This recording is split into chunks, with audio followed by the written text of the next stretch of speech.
है जिसका जेनरिक नाम प्रेगिबिलिन है। ये दवा आमतौर पर 50 mg, 75 mg और 25 mg की ताकत में दस्तयाब होती हैं। गेबिका का ताल्लुक उन दवाओं के ग्रुप से है जो दिमाग के आसाबी सिग्नल्स को कंट्रोल करती हैं ताकि दर्द और झटकों को कम किया जा सके। गेबिका कैप्सूल के इस्तेमालात की तरफ आते हैं।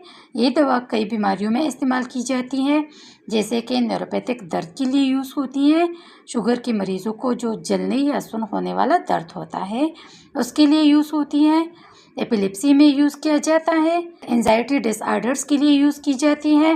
बाज़ अफराद में ये दवा ज़हनी दबाव कम करने के लिए भी दी जाती हैं। पटों और जोड़ों के दायमी दर्द में भी मुफीद हैं। गेबिका कैसे काम करती है? गेबिका दिमाग के अंदर कैल्शियम चैनल्स पर असर डालती हैं, जिससे दिमाग में गैर ज़रूरी सिग्नल्स रुक जाते हैं। ये सिग्नल्स दर्द, बेचैनी